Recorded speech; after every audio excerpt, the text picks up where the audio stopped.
Hi there, and welcome back to Stubbs Aquatics. I've always wanted an indoor pond, especially during these long winter months we have. Man, I wish we had one. I guess you were listening, right? Yeah, that's not going to happen right there. Anyways, we're at my good friend Ken from My Koi Obsession. He just recently brought his fish in so they're safe from the winter. And what a great setup he has here. He's got sturgeon and these lovely koi. Look at the size and the skin tone of these guys. Ken and I are going to discuss how he keeps them in this condition all winter. Just making another visit with Ken from My Koi Obsession. Now that he's got all his fish inside. And you really don't realize how big these guys are until you get to see them this close. I'm just amazed. They are beautiful. They're active. And they're certainly friendly. Now, with the filtration you have on, how often are you able to feed these guys? Okay, right now I'm giving them to get fed once a day, just their regular kind of fish food. So you're able to feed them once a day? So they get once a day. Not necessarily the same time every day, but they get fed, and the sturgeon get fed as well. And then every couple of days they will get, in addition to their regular food, they get a treat of either mealworms, black soldier fly larva, or the silkworm pupa. Right. And the sturgeon usually gets shrimp or clams as kind of a treat. Now, wouldn't that be pretty much a natural food for the sturgeon?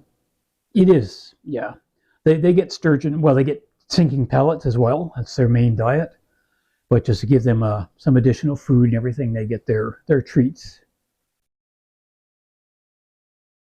And as you can see, they're penned off, and they each got their own little area.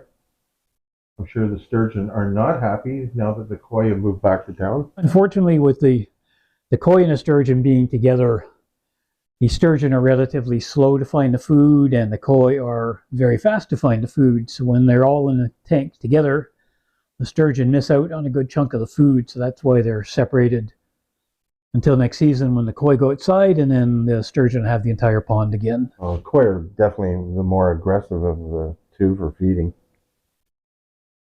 And depending on even the type of or variety of koi will depict whether they're the more aggressive feeder. Or am I misled on that? No, the chagoi, the surgoi, and the ochiba tend to have a very motivated food drive, which is why a lot of them get much larger than the other koi, because they eat faster than the others. They get to the food faster. I always thought with at least the ochiba or the shag, basically that they were more the inquisitive, or what we would determine as a friendlier fish. When people hand feed, they'd probably be more apt to get more food. Yeah. Well, and I think that, and this one in particular, there she comes. And she'll, I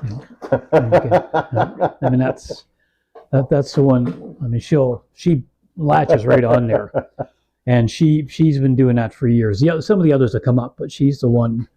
I know when my grandsons come over, they love to sit on here. We'll let them put their foot in the water, and she just comes up and sucks on their toes and everything.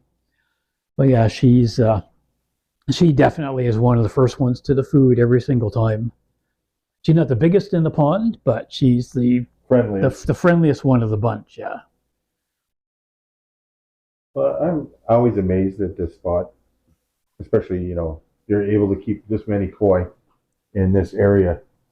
But by looking at your filtration system, it's pretty massive for the space that you have. So you've planned it out really well.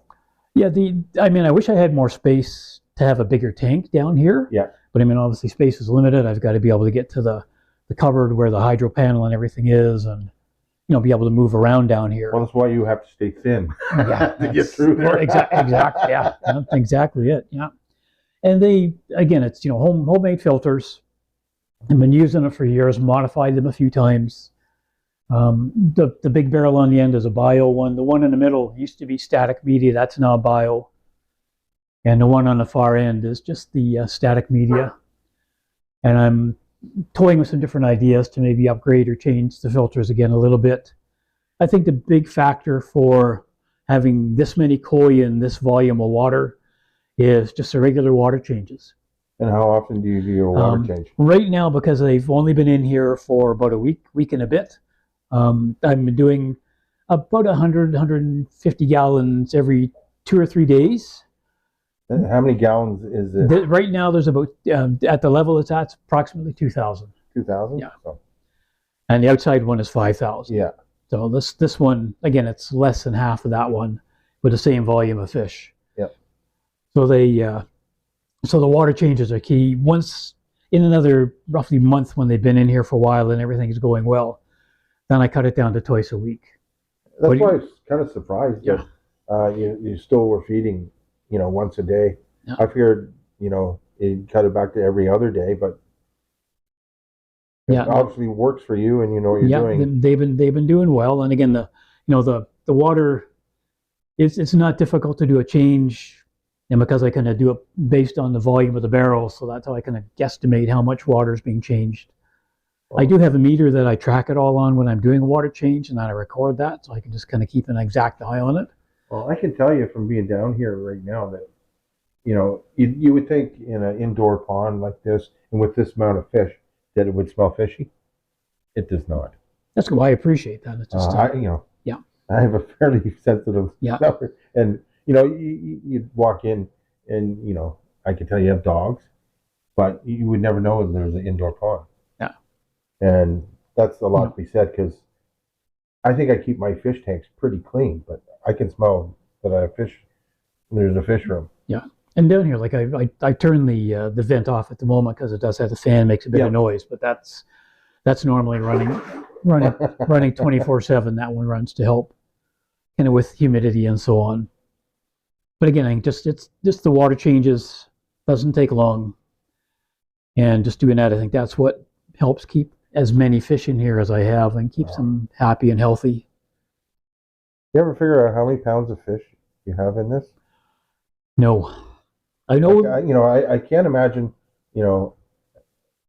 each one of these fish were brought in.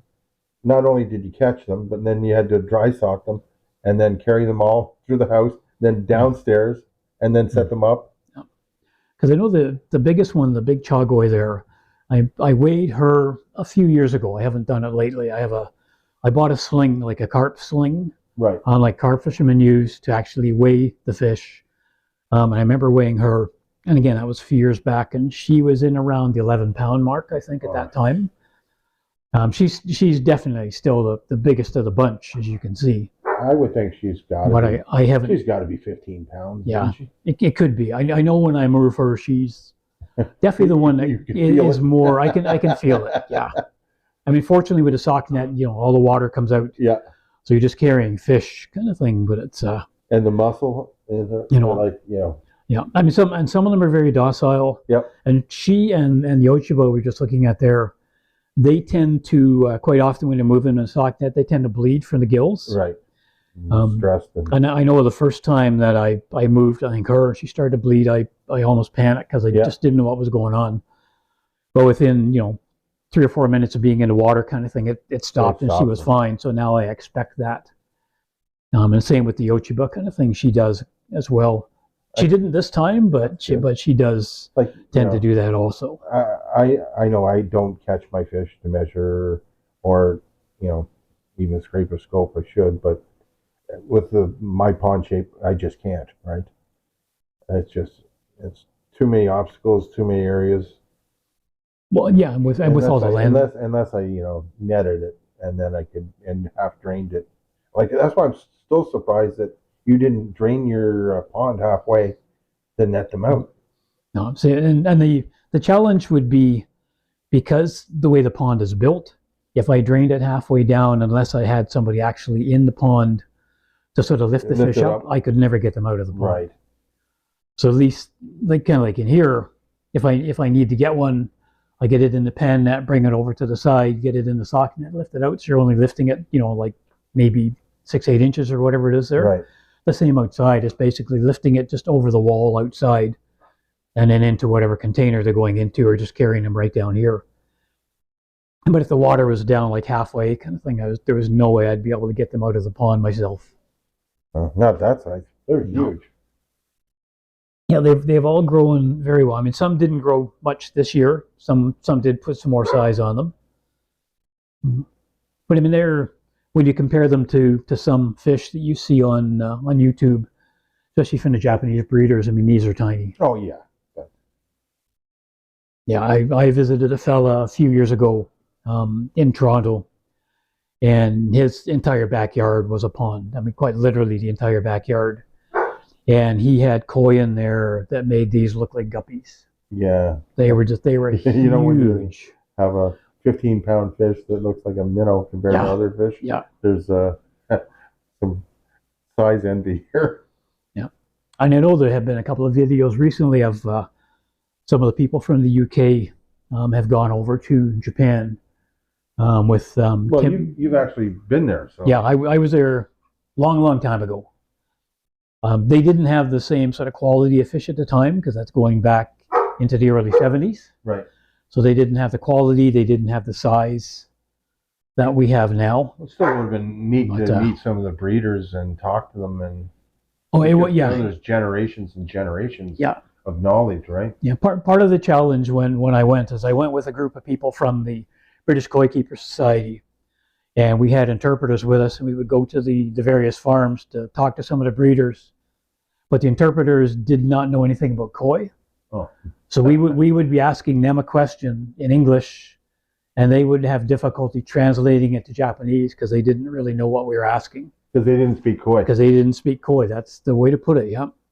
I mean, they knew they were koi fish, but we were asking about the breeds and skin patterns and all kinds of things, and the ability to, kind of understand what was going on. But I can definitely see that happening. But it was an amazing trip, and of course, so many more people from countries like the UK and Canada, the US, go over there now to get koi. So it's most of the breeders, have staff or their own people that speak very good English. Yeah. I guess you got to know your market, right? Yeah, exactly. Yeah. I mean, this tank is 10 feet wide, or 10 feet long, however you want to look at it. And the divider is at roughly the 4-foot mark, give or take a little bit. Because the biggest sturgeon is about 37, 38 inches, somewhere in that range, I think now. So just to give him some space to kind of be able to turn around. How long is your biggest koi? I know you just measured them. The biggest one is, again, the chag here, the big chagoi. Yeah. She's 28 inches. I would have sworn that she'd be at least 30 inches. Yeah, no, she's 28. Which is still pretty big, for this area. Yeah, and she might put, they probably put a bit more size on if they could stay in the pond all year. But at least down here. If we had the weather for it. Yeah, I mean, at least down here, I'm not worried winter-wise. No. You're not panicking like me. No, and even if we have a power failure, I have a backup battery that's always on standby, with an inverter that can run the air pump for 8 to 10 hours. So you're pretty much safe. So the filters wouldn't run kind of thing, but it would keep all the air running kind of thing. That's the main thing. So they would be fine. And usually if we have a power failure, it's no more than, half an hour kind of maximum generally in the winter. Well, especially in a built-up area like you're in. No. Try it again. Okay. So I understand, Ken, you're thinking about getting rid of this one? I can't believe it. Yeah, well, I know there's someone who has a real fascination with that one, but I think for her coming to pick it up would be a bit of a challenge because she lives about 5,000 miles from here. So. I think I know who you're talking about. Yeah, she's got a big pond. She absolutely loves her chags and sargoys, etc. But that's her favorite. So I think it's going to have to stay over here for a while. Obviously low. Just a sweetheart of a person, and has probably my favorite raised pond. The way she's got it enclosed for the winter, and just the design and the filtration system. Yeah, and if I'm not mistaken, I think she has plans to do a new pond in the garden this year, an even larger one, I believe.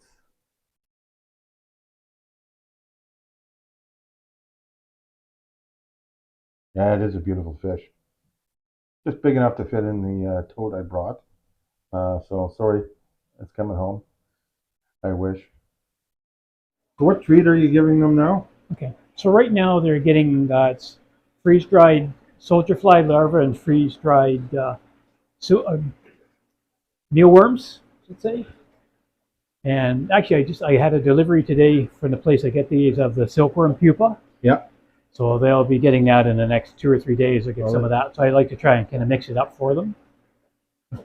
Well, I guess this is better than bug bites, isn't it? I mean, pricing is really good for the stuff I get. Delivery's great. It's usually here in 2 or 3 days of ordering.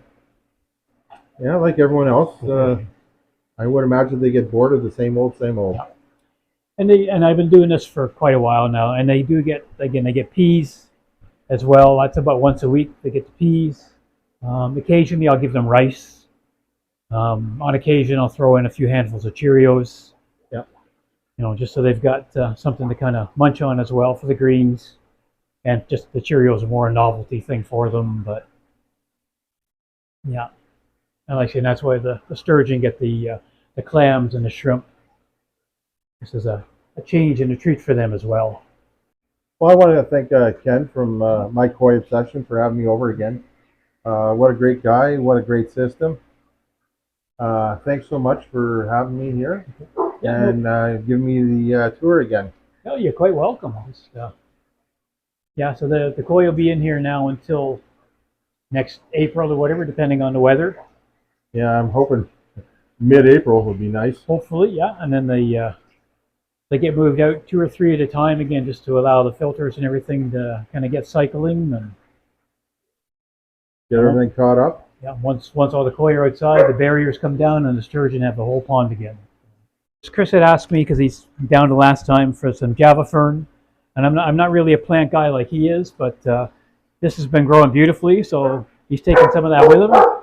And some of my the bristlenose plecos, they've been breeding like little maniacs in the aquarium I've got down here.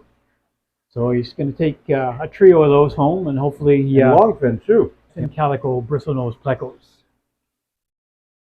Yeah. Well, they should go well with my shabumpkins. Yeah. Well, thanks again, Ken. It was a great time. And thanks again for the great plants and the great fish. Yeah, we'll put them for good use. Yeah, you're quite welcome. I'm glad you could come by and show off the fish for me. Well, thanks again.